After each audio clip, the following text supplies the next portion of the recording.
Talk today and share 3 tips to why you're not seeing the results on Facebook that you should be seeing. We work with so many offices all over the country, well, even in other countries, 100 plus offices right now. I'm gonna walk outside.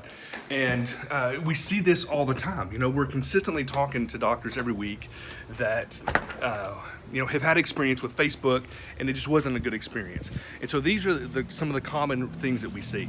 Number one, you're just not consistent, right? You don't stick with it. You try it for a week, you try it for a month, you don't have the results that you were hoping for, so you just quit. Well, it's almost like a patient coming in, right? Does chiropractic work? Absolutely, every time. Whether they feel it or not, we know it works. Well, there are people out there right now that drive past your office that need your message, that are interested in your message. You just have to take that message and get in front of them. And you've got to do it consistently. So you're just not consistent enough. It's kind of like going to the gym. You work out for a week and you don't see the results, so you just quit. But if you go out with a plan and work it, which that leads us to number 2, is you don't have a proper plan. You're boosting posts. You may have some articles or even just posting a lot of stuff on your Facebook page. That is not going to get new patients walking in your door.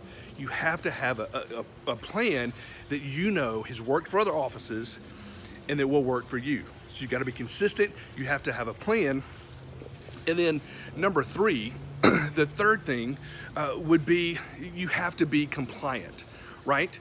You can have a patient come in and you're telling them everything they need to be doing for them to get the most out of their care. And once they walk out the door, if they're not doing it, that's not your fault, right?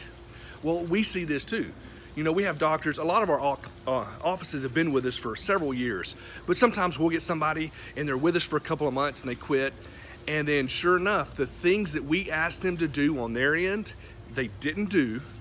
And it's just like a patient, right? They were non-compliant and then they say it doesn't work, okay? So you need to be consistent with whatever it is you're doing, but you have to have a plan that we know is gonna be effective. And then number 3, be compliant. Once you have that plan, follow that plan and do what you're supposed to be doing. Those are some of the 3 biggest mistakes that we see people make. So just put those in action, or the opposite of those in action in your practice, and you will see results. Thanks.